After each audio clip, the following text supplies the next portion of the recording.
Tayo'y mangunguha ng pandan. Ayan, ang daming pandan, oh. Oh, di ba?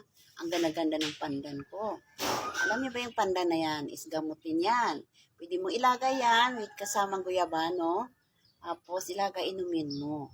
Araw-araw, gagaan ang pakiramdam. Yung nga lang, ako kasi marami akong tanim pero times na tamad ako maglaga.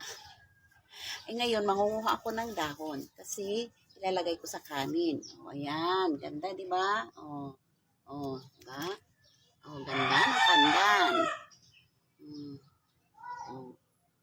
Ito, pag nilagay ko sa baba, naku, hindi kaganda. Kasi siyempre, mainit. Saka walang space sa baba. At least dito sa terrace,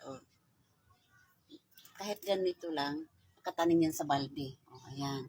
O, para maniwala kayong nasa balde yan, nasa terrace yan tinanim. Sa terrace lang yan. O, diba? Kapag kailangan ko ng pandan, dito lang ko sa taas kukuha. O, hindi ko na kailangan pumunta pa ng kapitbahay, manghingi or bibili pa sa palengke. Kasi mayroon na akong tanim. Ipagmamalaki ko ang aking tanim na pandan dahil talagang mahalaga to.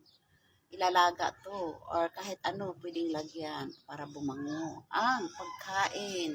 Kahit NFA rice lang ang isain mo, pag nilagyan mo yan lasa ng commercial joke. Joke lang. At least, ayan. Tapos, ayan. Ano ba yan? Anong tawag dyan? Aloe vera. Para kumapal ang buhok.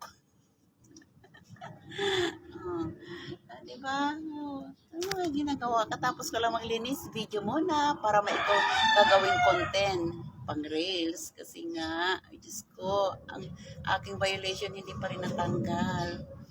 Bye-bye! Good morning sa lahat!